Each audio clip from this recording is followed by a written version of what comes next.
les infos.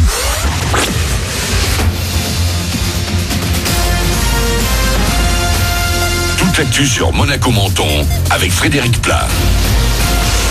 Bonjour, l'impression de beau temps devrait le plus souvent l'emporter aujourd'hui sur Monaco et les Alpes-Maritimes. Des passages nuageux pourront juste provisoirement faire un peu d'ombre. Thermomètre vers 15 degrés au max et seulement 5 actuellement sur l'avenue de Sospel à Menton. C'était la météo sur Énergie avec le Tage, restaurant indien à Menton, en livraison à domicile et vente à emporter.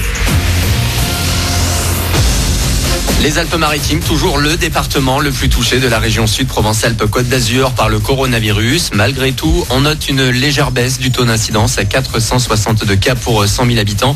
C'est encore 2 fois plus que dans les Hautes-Alpes. À Menton, le centre de vaccination fermé depuis une semaine en raison d'une non-délivrance de vaccins a pu rouvrir hier.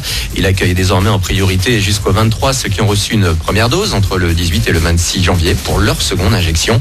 Les inscriptions vont également reprendre cette semaine. 169 véhicules non azuréens refoulés hier de Monaco.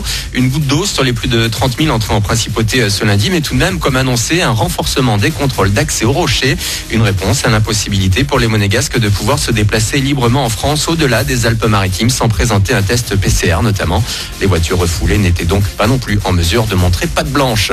Une lueur d'espoir pour des millions d'accros. Decathlon lance la fabrication de son masque pour sportifs. Validé par les autorités, il pourrait permettre de rouvrir les salles de sport malgré la Covid.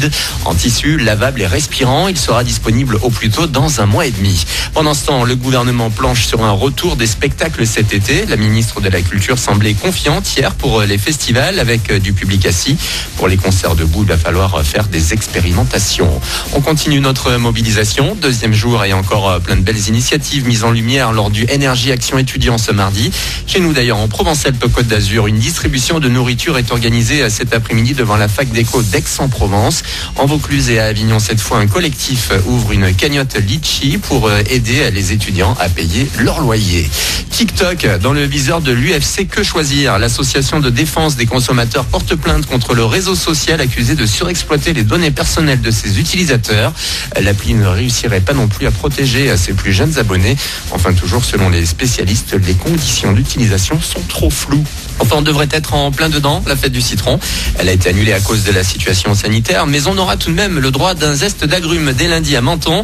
Vous l'avez peut-être remarqué ces derniers jours, des compositions d'agrumes sont en train d'être montées dans les jardins Biovès. Il y a notamment un cheval qui nécessite à lui seul 800 kilos de citron et 400 d'orange. Vous pourrez en profiter pendant quelques semaines. Voilà pour vos infos, il est 9h02. Très bon début de journée à vous.